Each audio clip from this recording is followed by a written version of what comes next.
आप सभी का दिल की गहराइयों से स्वागत है आज की नई कहानी और मेरे चैनल टॉप आइडियल स्टोरी में। ज़्यादा देर ना करते हुए चलते हैं आज की कहानी की तरफ। आज की कहानी एक महात्मा और उनके शिष्यों की कहानी है। एक बार की बात है कि एक आश्रम में 3 शिष्य रहते थे। तीनों ने अत्यंत मेहनत से अपनी शिक्षा संपूर्ण की। तत्पश्चात तीनों शिष्य गुरुदेव के पास गए और बोले कि गुरुदेव, अब हमारी शिक्षा संपूर्ण हो गई है, अब गुरु दक्षिणा देने का वक्त आ गया है। गुरुदेव मुस्कुराए और बोले कि यदि तुम लोग मुझे गुरु दक्षिणा देना ही चाहते हो तो कल मुझे एक थैला सूखे हुए पत्ते लाकर दो। तीनों शिष्य मंद मुस्कुराए और उन्होंने सोचा कि सूखी पत्तियां लाना ये कौन सी बड़ी बात है।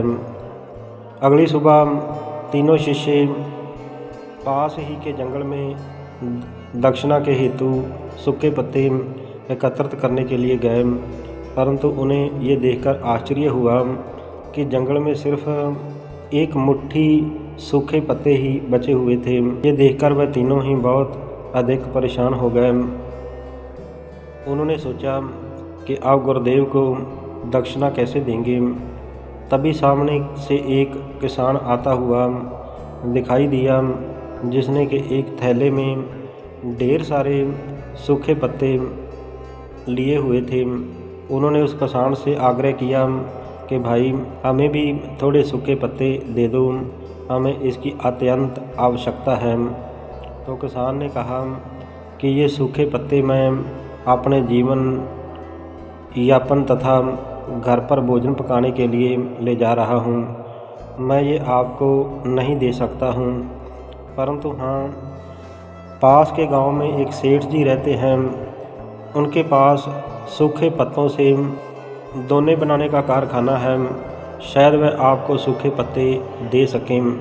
वह तीनों ही सेठ जी के पास गए और उनसे सूखे पत्ते देने के लिए आग्रह किया, परंतु सेठ जी ने कहा कि मैं आपको सूखे पत्ते नहीं दे सकता हूँ, क्योंकि उनकी मुझे आपसे अधिक आवश्यकता है।